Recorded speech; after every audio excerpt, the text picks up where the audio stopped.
I happen to work, with people of all age groups. And one very, very common problem that the parents are feeling, or experiencing at this time is the drugs, the easy access to it, whether it's schools or colleges or even, young professionals. It has become their go-to remedy for even the slightest stress. And it, gives them that high without working towards it, right? So they are now using it to shut down their emotions, and so as a parent, no matter how much the parent, tries to explain, it's a very difficult conversation to have with these children. And, they have their own logic and own books and own, theories, that they feel, the parent does not know enough or, So that's a very difficult topic, and we know how it has impacted all of us. So could you shed some light on this? Yeah, thank you so much. Hiru, you brought up one of our biggest crises that we're dealing with, the drugs, the opioids, everything, even alcohol for that matter, or caffeine for, the DSM-5, when it came out, they actually categorized caffeine as a disorder, caffeine intake disorder, depending on how much caffeine intake you have per day. So definitely it is increasing and people are misusing it, because I don't feel it is a healthy manner of coping skill.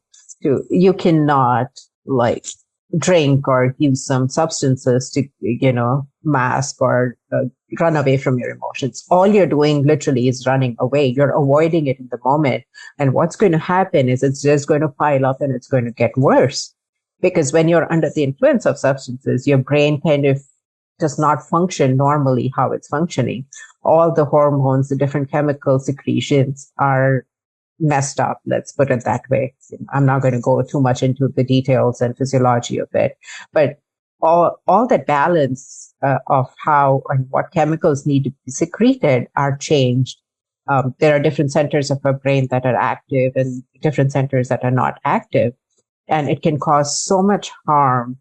And obviously the drug effect is not permanent, right? So when you drink alcohol or when you, let's say, use marijuana or something, you do come down from it. And when you come down, what happens is you feel all of that with much more intensity. So what you do is you use more because you don't want to feel that real self. You don't want to feel those emotions. So you use more, and that's how addiction becomes a part of life. And I agree with what you're saying. It's a challenge to convince or to even educate youth, teenagers, young adults about this. And especially with, the pandemic, we've been indoors and there has been such a drastic increase in these things like substance use, even suicide rates. If you just look at the last 3 years, there's been a drastic increase. And the more psychoeducation that can be given, and, I feel like schools, colleges should probably have some psychoeducation around this, where they are constantly telling people how it is harmful. In the moment, it feels great when you're drunk and you're having fun and, you're partying, being around friends, feels great. But what happens after that? And, again, certain substances are depressants. So all it does is, if you drink alcohol, it's a depressant. All it's going to do is further going to make you feel sad. It's further going to make you feel depressed. And the myth is that, if I drink, I will feel good, right? That's literally what the go-to is. Oh, I'm not having a good day. I feel horrible. Let me have a drink. Like that's the go-to. So I think some education around that is really helpful, that avoidance or deflecting those emotions and using unhealthy coping skills is not going to help the situation. Let's face it. Let's talk about it. Let's express it. Let's move on. And it's time where, each one of us has to bring that change. So there is that change in the society where it becomes normal to talk about emotions, to express emotions, whether they're positive or negative, and not be judged for it. Just to follow up on this, how do you help, these youth, young adults, whatever, understand? So, for example, some of the ancient ceremonies, right? In some cultures like ayahuasca and things like that, right? So it was very normal for these cultures, and it was even considered sacred. So how do you help them understand? Because they're getting mixed messages in some sense. Thank you. Yeah. So I think even one other very common thing is like bhang in the Indian culture. The bhang has come across for centuries, right? It never used to be considered a substance. But I guess one of the biggest differences back then in those days, it was very different. The products were different. They would literally go to the wilderness, pick up some herbs, some plants, and use those. And they knew exactly what those were, how they were used. They were not misused. They were used in limitation. They were used for a purpose, and they knew what the purpose was. It was not running away from it. Like for example, if you know more about ayahuasca ceremony, it's about, it actually makes you vulnerable. You cry, you release everything. You talk about things that you've never talked about, so it's about trauma processing. That's kind of the scientific purpose of it. But what happens now is people look at it differently. People use it for recreational purposes. And that's not what these things were meant for. So there is a huge difference between the purpose and how they were used, how they were consumed back then to now. So it's definitely a huge difference there. And of course, the quality of the product. Today, we don't even know that even if you're getting marijuana from somewhere, you don't know, is it laced with something? Is it laced with PCP? What is in it? Is it actually marijuana? What type is it? What is going on there? We don't know. So we are putting ourselves at so much risk by just taking these products that we don't know. Some of them are even like just chemicals. They're not even actual plant products anymore. So a lot of education around that, I think, is important, and distinguishing between what was it used for and why it was used for. It was done in, it was not like these ceremonies that were done, the ayahuasca ceremony or things. They were done in a sacred place with, kind of like a person, a aware person who knew how it was done, somebody who would guide you through it. It's like, oh, I'm feeling this. I'm feeling really hot after, drinking this. I'm feeling like crying. There would be somebody literally like performing the role of a psychologist sitting there with you, helping you process that trauma. So it was a very, very different way of doing those things, and not just for fun or recreation or be like, oh, let's have an acid trip. That's not the purpose of this. It's not about experimentation. It's not about recreation. And the question is, when you're having a panic attack, what is the best and quick way to come out of it? Thank you. Okay. So that's a great question.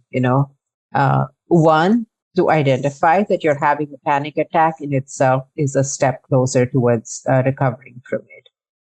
Two, accepting that, it will take its time. It will go through its course and you cannot rush out of it.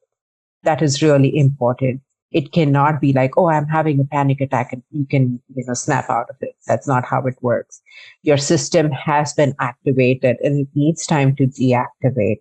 So the breathing technique we just did, that is a great way of reducing the intensity of the panic attack, and it will eventually help you snap out of it as well. But give yourself time. Because what happens is if you put yourself into that pressure mode and like, oh, I'm having a panic attack, I need to get out of this.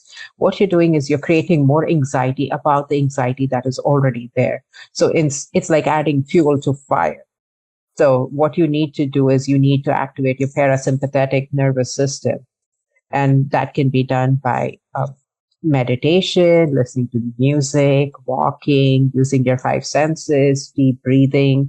Those are some of the, simple tools that you can do, like handy tools that you can have. Certain smells, my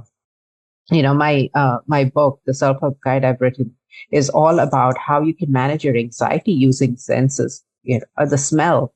It is one of the most underrated sense, especially in the Western culture.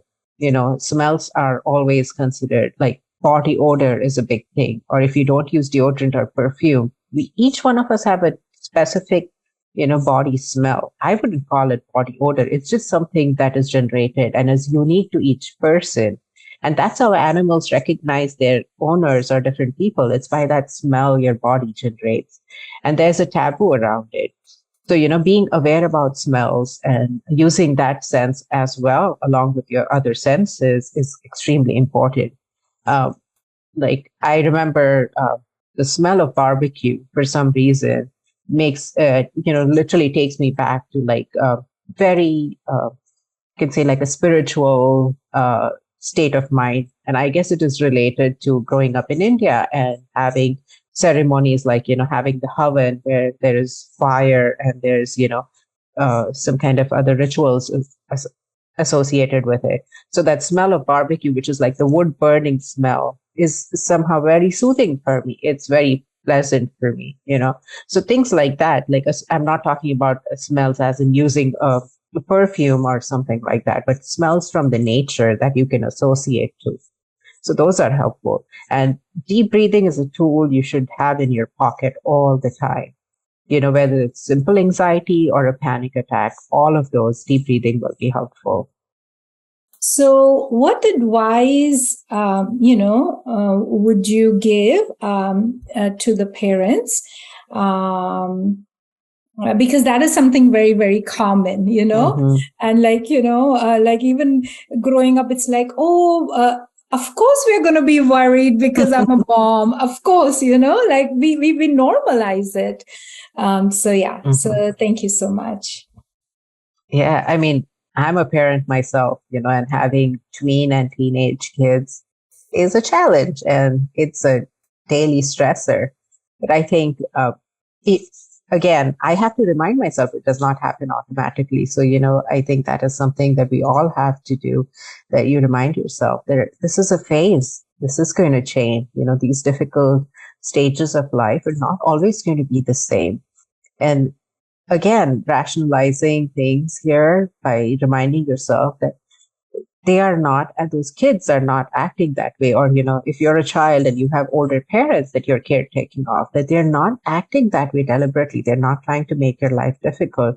It's just because things that they're going through, like if you have a teenager, teenage is the next most developmentally rapid stage in life. Than what it is in the womb. So in 9 months from a cell, a baby is formed. And after that, teenage is the next most rapid developmental growth phase. So again, you're seeing it physically a little bit, but most of that development is happening in the brain.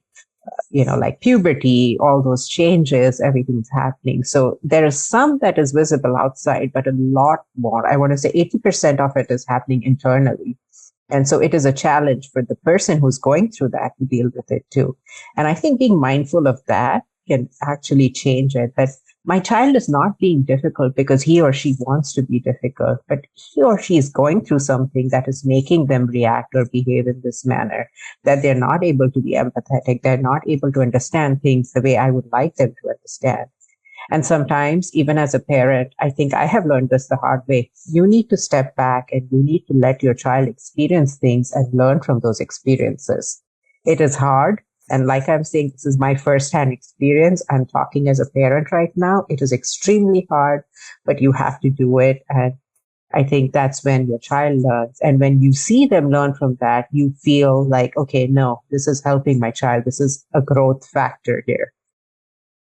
Expression of emotions, what would you advise or what would you suggest to the parents to do with their teenage or young adults?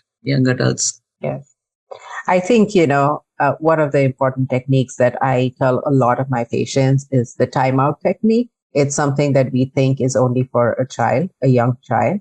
But as a parent, if you implement the timeout technique for yourself, that has been one of the most effective tools.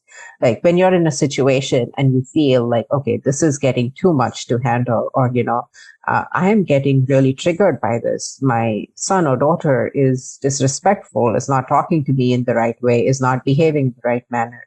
You stop there and you be like, okay, I need some time. We can come back to this and talk about this later. Give yourself some time out.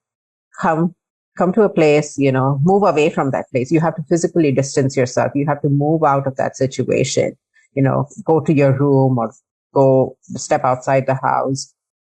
Again, use your senses, do the deep breathing. It'll help you calm down.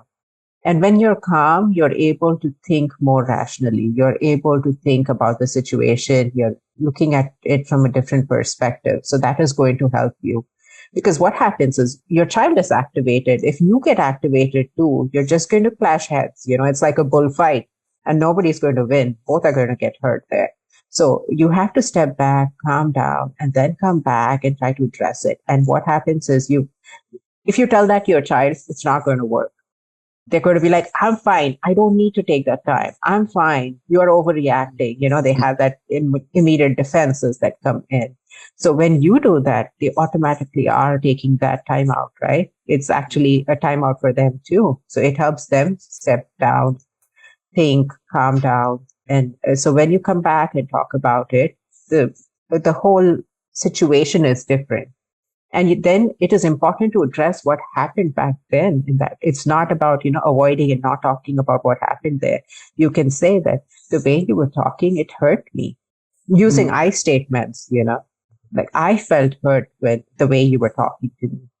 Because we don't want to accuse somebody by saying, you did this and you did this. But when you say, I felt this way, it's a completely different meaning to it, It helps your child feel like, oh, I hurt mom. That must have not been a good thing.